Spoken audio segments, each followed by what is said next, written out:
আজকে আমার একমাত্র ননদের অনেক মন খারাপ, তাই ননদকে নিয়ে একটু ঘোরাঘুরি করতে যাইতেছি। তো আসসালামু আলাইকুম, নিশ্চয়ই আল্লাহর রহমতে সবাই ভালো আছেন। আলহামদুলিল্লাহ আমিও ভালো আছি। তো এটা কিন্তু আমাদের বাড়ির পাশের বিল। হঠাৎ করেই দেখলাম যে বিল শুকায় গেছে।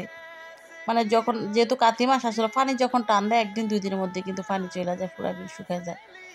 তো এই তো বিকালবেলা একটু ঘোরাঘুরি করতে যাইতেছি। আসলে বাপের বাড়িতে মা না থাকলে কোনো আনন্দই থাকে না, যেহেতু আমার শাশুড়ি মারা গেছে। আমার শাশুড়ি নাই, তো আমার ননদও কিন্তু অনেকদিন পর আসছে। আয়সা একদমই মন খারাপ, তার মা নাই, বলতেছে যে আজকেই চলে যাব। তো জোর করে নিয়ে আসছি যে একটু ঘোরাঘুরি করলে মন ভালো হইব, আজকে যাওয়া যাইব না। তো মোবাইলে আবার দেখছিল যে দনাগদা নদীর উপর বল খেলে, ভিডিও দেখছিল। তো বললো যে এটা কি সত্যি? আমি তো বললাম সত্যি। তো এটা দেখার জন্য আসছি আর কি। তো এই দেখেন জায়গাটা একদম নদীর মাঝখানে। আসলে বিষয়টা একটু আশ্চর্যজনক যে কচুরিপানা জমতে জমতে ওই জায়গায় বল খেলা যায়। বিষয়টা আসলে দূর থেকে যারা দূরে তারা হয়তো অনেকে বিশ্বাসই করবো না। তো আমরা তো আসলে নিজের চোখে দেখে এখন বিশ্বাস করতে বাধ্য। তো আসলে ব্রিজের উপর কিছুক্ষণ দাঁড়া রইলাম, তো চিন্তা করলাম যে একটু ঘোরাঘুরি করে খাওয়া দাওয়া করে যাবো।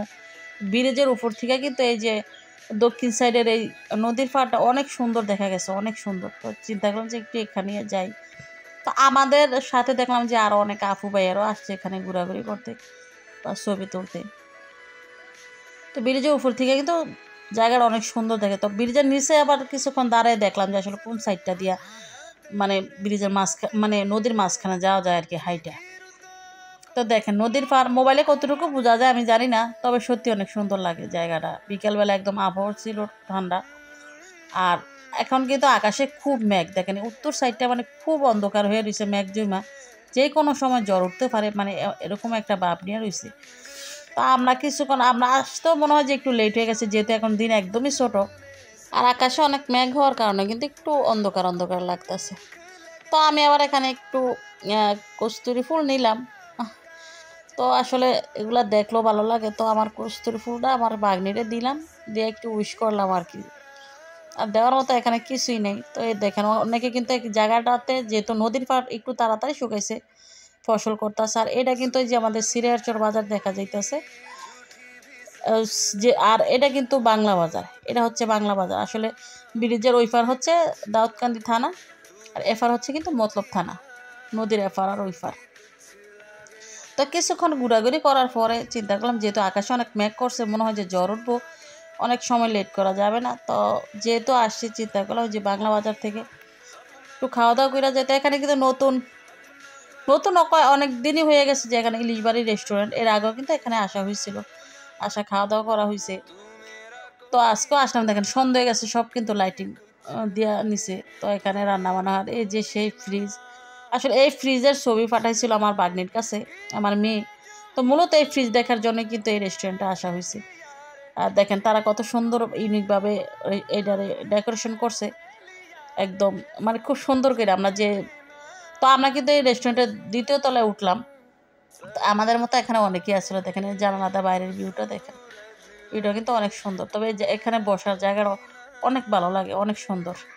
তো দেখেন একদম মানে বৈশা, মানে টেবিল না, মানে ম্যাট বিছাই দিছে, বৈশা খুব সুন্দরভাবে খাওয়া দাওয়া করা যায়। তো এখানে আবার এই যে তারা মেনু কার্ড আছে, এখানে মেনু কার্ডের মধ্যে আসলে দেখা যার যার মতো কইরা পছন্দ কইরা খাবার অর্ডার করা যায়, এখানে প্রাইস দেওয়া আছে। তো এটা সুবিধা হচ্ছে মানে কার বাজেট কত এটার মধ্যে কিন্তু দেখা খুব সুন্দরভাবে অর্ডার করা যায়। তো এটা ল্যাপটপের মধ্যে ছিল।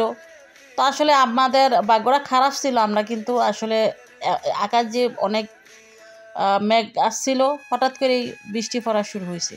দেখলাম যে অর্ডার করলে আমাদের কিছুক্ষণ সময় লাগবে, এখানে 20-25 মিনিট, এই কারণে আমরা দেরি করলাম না। আর এখানে কিন্তু অনেক কাস্টমার ছিল নিচে উপরে।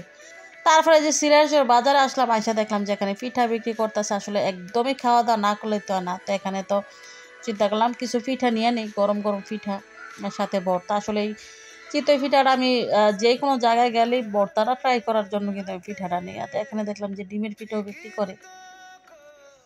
তো আসলে পিঠাগুলা দিলে খুব সুন্দরভাবে ফুলা যায়। আমরা মানে বাড়িতে পিঠা বানাইতে গেলে কত রকম হয়, ফুলে না, কত ঝামেলা। তবে ওনাদের পিঠাগুলা সবসময় খুব সুন্দর হয়।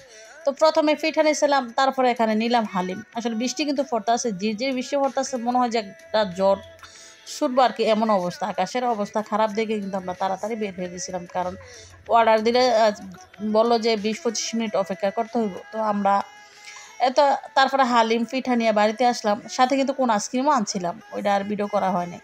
তো আয়না কিন্তু আমরা নিরিবিলি বাড়িতেই খাইলাম। এই শুধু বৃষ্টির তারায় কিন্তু আমরা রেস্টুরেন্টে বসে আর খাইতে পারিনি।